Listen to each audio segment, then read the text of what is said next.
At Amplify, we are getting rid of all banking fees, so you have a little extra to sprinkle around. No fees equals more sprinkles. Amplify.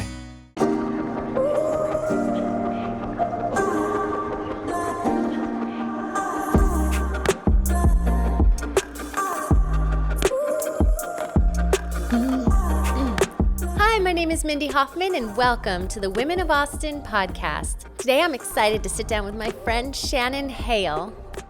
Hello, I'm Shannan Hale. I'm originally was raised outside of Fort Worth, Dallas area, but I've been in Austin now for 18 years and call it home.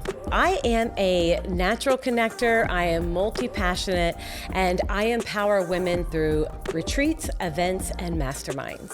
What it means to me to be a part of Women of Austin podcast is what Mindy has built is about community and connection and collaboration, and it's so important for us as women to be able to come together like this and share our stories, because when you share your story with others, that's how you inspire other people and you're able to change your community, and then you can change the world. Shannon, hi! Hello! Thank you so much for being here today. I'm so excited for this conversation. I just really appreciate you taking the time. I feel the same way. I'm super excited about our time today. Yay. Well, I always like to start by asking people to tell us something that people would be surprised to know about them. Yes. So people would be surprised knowing that I was a roller derby girl for the Texas Roller Girls. It was a flat track derby here in Austin, and I was on the Honky Tonk Heartbreakers.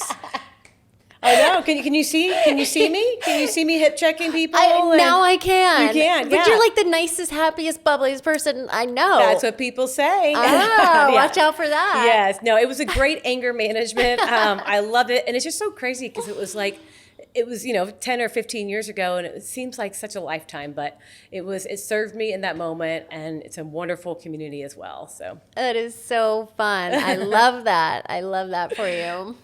I love that for me, but I feel like last time I went roller skating, I broke my wrist. right. So. Yeah. Could you imagine I'm me done. throwing hip checking and all that? Yeah. Yes. Let's just roller skate together. Yeah. Slowly.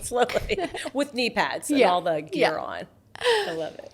Well, I wanted to have you on today for, many reasons. We've become friends lately, and it has just been so special to me. And I am really drawn to you for many reasons, but especially because I love your energy and that you're a community builder and that you are always looking out for other people and trying to connect other people. And I feel the same way about a lot of the things that I do, and it's just it's so special to have spent time getting to know you and talking to you and even seeing what we can do together. Yes, so fun. So exciting. Yes. So I'd love to just let everyone get to know you. Yeah. So are you from Austin originally? So I'm not from Austin originally. I've been here for 18 years, and it's my home. And also, I'm also considered an Austinite now. I just looked it up. If you've been here for 10 years and you complain about how everything's closed down and it's not the same, you are officially an Austinite. So I wanted to fact check that. So I am an Austinite. Congratulations. I love Austin. It feels like home to me. But I was raised in a small country town outside of Fort Worth, Dallas. And that's where I was raised. I was born in New Jersey. So all my family is on the East Coast. But yeah, Texas is my home, and Austin is, where I feel really called to be. That's nice. I agree. It's a beautiful place to live, and there's even with the East Coast vibe. I grew up on the West Coast, but spent time on the East Coast. It's nice. You kind of have something for everybody. And yes. Yeah. Okay. So then you've been here. You're an Austinite now, and I had the pleasure of watching you speak at an event, and your story was really moving and powerful. And we don't have as much time here, but if you could give us the the shorter version of it, but and if people want more, I'll link to where they can find you. Oh, I would love But it's that. just a really powerful story, and I think that a lot can be learned from your message. So if you could just give us a little preview. So, there's power. My messaging this year is the power of short storytelling. Yes. And really telling your story. And so I held a lot of shame and guilt because of my story. And I hid my story for so long of who I was. And my story is about racial identity, being the abandonment and not knowing my father. And, we all have different stories, right? We all have a story, whether it's, big T trauma, little T trauma. We all have these stories. And because I hid this story for so long inside of me, and I really buried it deep, deep, deep. And I've done a lot of work around that, many years of work. But because I hid that story, and I had shame around it, it just left me like anxiety and I'm powerless. And I think that's why I want to really, emphasize this year about we have to share our stories. Yeah.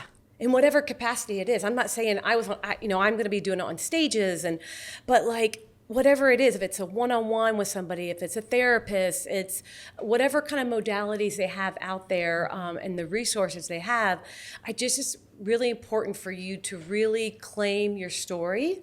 And you can rewrite your story, right? Your story is your story, right? But I've rewritten it, and I'm sure I'll rewrite it and it will evolve. But I think it's just important to share it because there's connection in sharing our stories, and that's what I've seen growing up. Is I would hear people who had addiction issues or were raised really poor, and I would be like, oh, that was me too, but I would never tell anybody that. And then I realized that by me not telling people that or sharing that part of me was actually hindering me and also enabling me to help change other people's lives. Because when people see that you can do something, even though I suffered with addiction and abandonment and the shame, but I've been able to overcome it. When people see that and they see themselves in that, then it inspires them to take action and to release their shame and guilt around their story. Shame and guilt. Yeah, it's crazy. Heavy.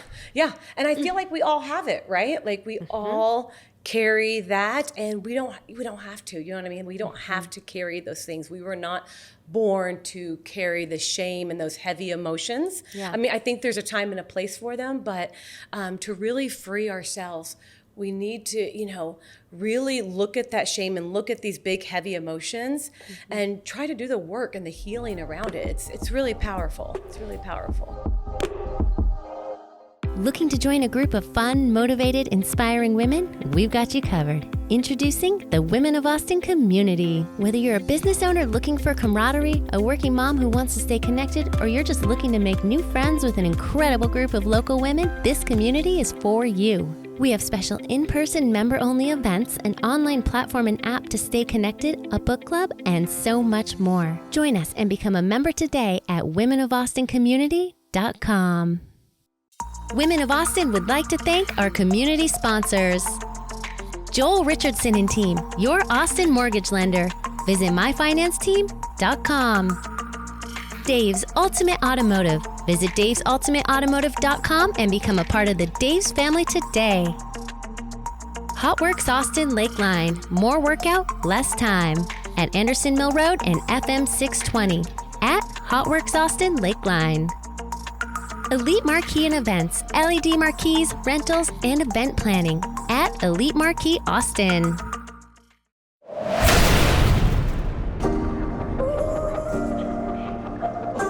Hi, my name is Mindy Hofman, and I'm the founder of Women of Austin. Today, I'm sitting with Shannan Hale. I got to watch Shannon speak not so long ago, and her story was so moving, and her energy was just amazing. I left feeling uplifted and inspired, and I just knew I had to get to know this woman better, and I'm so glad that I did, and I'm glad that you get to know her here today too. Today we're shooting at a bright and airy East Austin property developed by Be Here Now using a build-to-rent strategy to optimize both equity and cash flow. This beautiful space can be rented for overnight stays as well as to host events or retreats. You can learn more about Be Here Now and how to book, host, or attend events highlighting local women-owned businesses at the link in the description.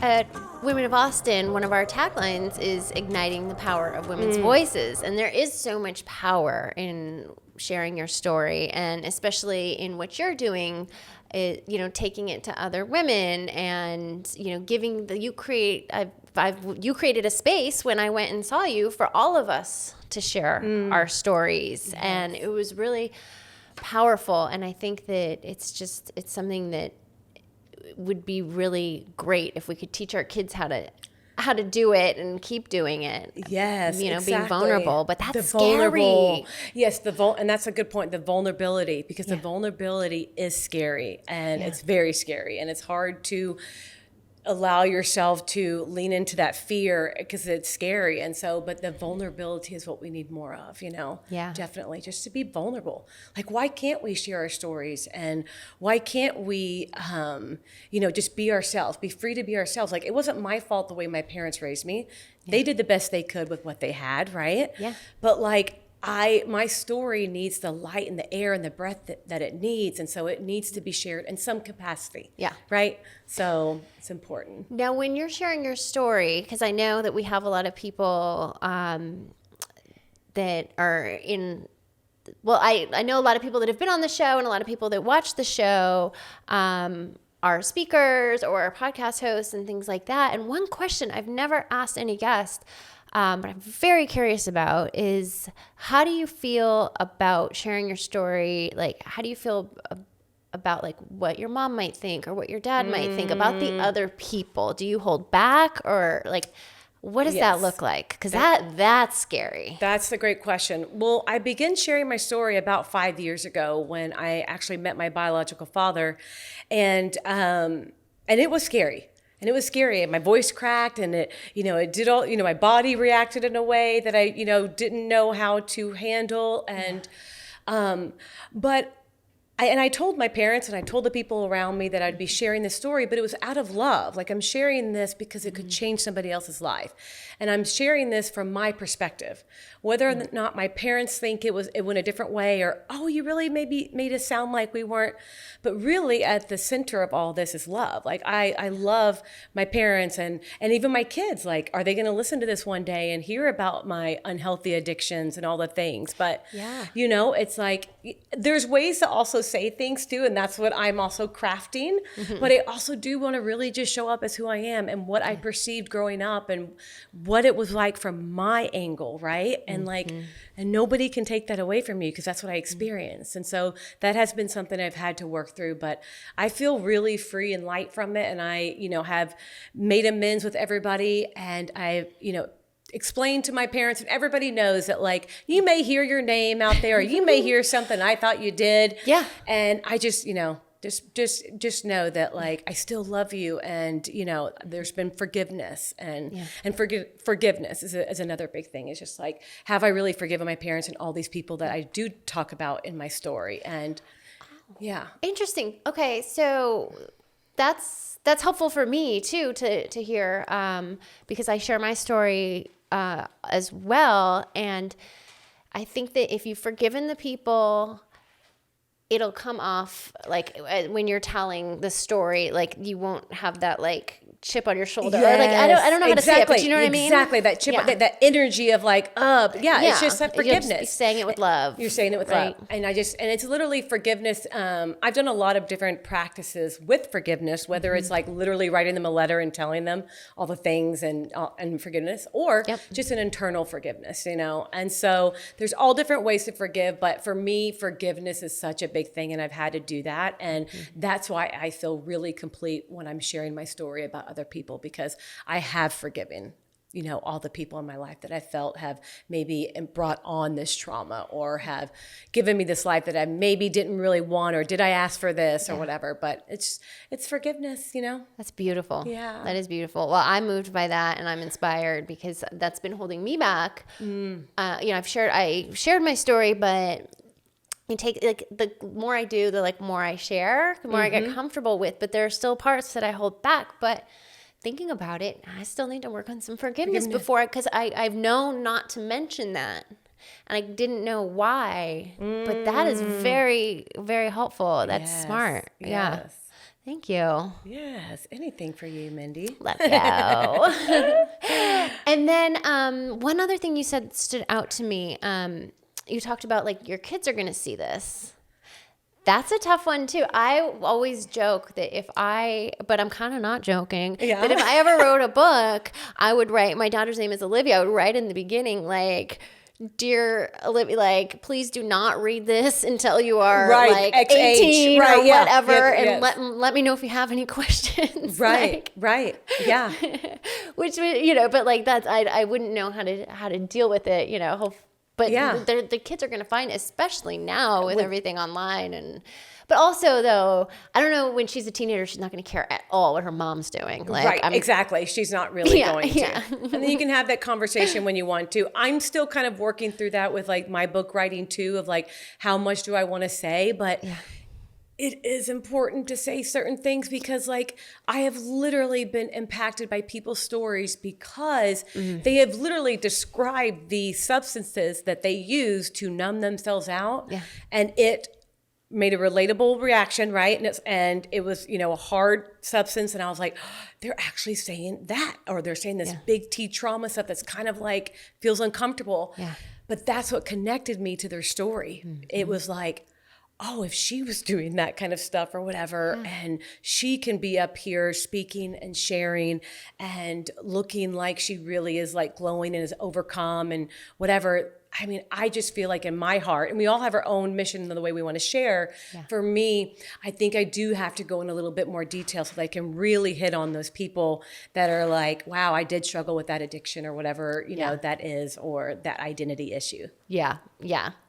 So as a speaker, then I guess the message that I'm hearing is like the more you share, obviously, the more people you reach and the more vulnerable you are, the more likely you're going to help someone who really, really needs it. Yes. And I guess also what I'm hearing is that if you like practicing and like telling a little bit more you can't just come out the gate without having done the inner work and like just vomit your emotions on everybody. And that's exactly, you said it right. The inner work. Exactly. Okay. The inner work, I've done a lot of healing, and I do pat myself on the back for that. It's been many years. There will be healing forever and eternity. Right.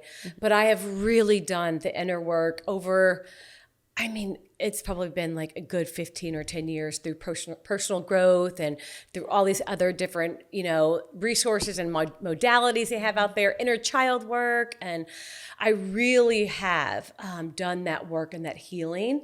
And that helps so much. That is really the key when sharing your story because, and you can share your story and get healing from that as well. That's what I was thinking also. Right. Yeah. Yes, you can. And I do feel that every time I share my story, I feel like I unlock something even a little more, or I heal a little more. Or I think, oh, I can maybe position it this way next time, just because I think we're always rewriting our story, right? Because you can rewrite it. Yeah. It doesn't have to be that scrappy way you did it back in the day, or it can, because you don't know the audience or who you're serving. But I have been able to refine my story. But I always do just want to say authentic and real, and kind of really point out like, these were the addictions. This was what it was. I grew up not knowing who I was, my racial identity, and how I kept that so hidden and so deep inside of me that literally it took so much work to, unlock it and find it again, And so inner work is probably the biggest key in healing to, really sharing your story. And not feeling like you're like, I'm just going to go out there with like a chip on my shoulder and whatever. Sometimes that works for some people. Yeah. But I had a friend tell me I was about to be a guest on a different podcast, and she was like, are you ready? And she knows my story and like what I was planning on talking about. And I thought that was an interesting question. She asked me the day before I did it, and she was like, are you ready to talk about this specific thing? And I was like, And she's like, or is it going to be a hit piece on that person? Yeah.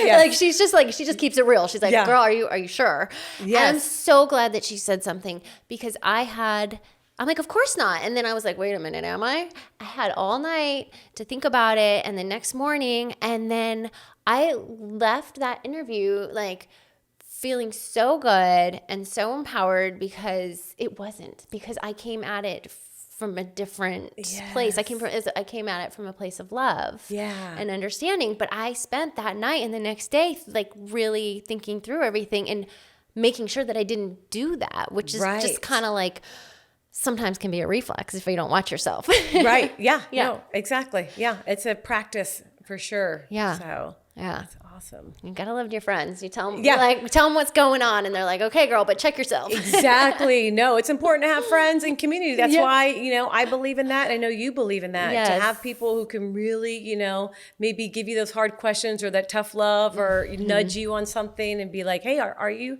really ready? Yeah. Are you ready and you're doing it scared, which that's okay? Or are you ready and you have a different, intention or a different way that you're trying to say this? And so. Yeah. I like that. Yeah. And so for speaking too, because I know that that's fairly new to you. How long have you been doing it? Yes, exactly. I've been doing a couple of speaking gigs so far, and that's, kind of what I'm putting out there. Yes. That I'm ready to take on speaking gigs. I'm really ready to show up on podcasts. Great. And I'm really ready to spread this and share the, my mission and my movement, basically. We all have our movements and what we want to do. And I know I am really ready. I'm going to rephrase my wording. I know that I am ready and I'm capable and that, that I deserve this. I deserve to be seen and heard because when you are seen and heard, you allow other women and other people to be seen and heard. Yeah. And that's what the world needs. And so by me not doing that and hiding that, I am hiding one of the biggest gifts that God has given me. And I'm tired of running away from that. And so we're full steam ahead. Well, I asked you that too. Because you present so well and you speak so well. I saw you speak and I know that you just started. Now I know that. Then I didn't know that. Oh. So for anyone who's listening, who's wondering if they can do it, you definitely can and you should. Yeah. For all the reasons that we talked about today. So I hope that we inspired some people who have stories to share. And they can always reach out on Instagram to, either of us. And I just love what you're doing. And I'm so happy that we met and became friends and all the things that we can do together with just, our love for building community and lifting up women. Yes. Oh, I'm so excited. I love it. Thank you for having me, Mindy. Thank you so much for being here. Yes, thank you. Definitely going to have you back for sure. Okay, I can't wait. If you'd like to learn more about Shannon or follow her on Instagram, I've put her links in the description below. Thank you so much for being here today. We'll see you next time. Thanks so much for joining us today on the Women of Austin podcast. A new episode premieres twice a month right here on the Women of Austin channel. Make sure to subscribe and hit that notifications bell so you never miss an episode. Make sure to follow us on Instagram at women_of_Austin. My name is Mindy Hofman. I hope you'll join us for our next episode of the Women of Austin podcast.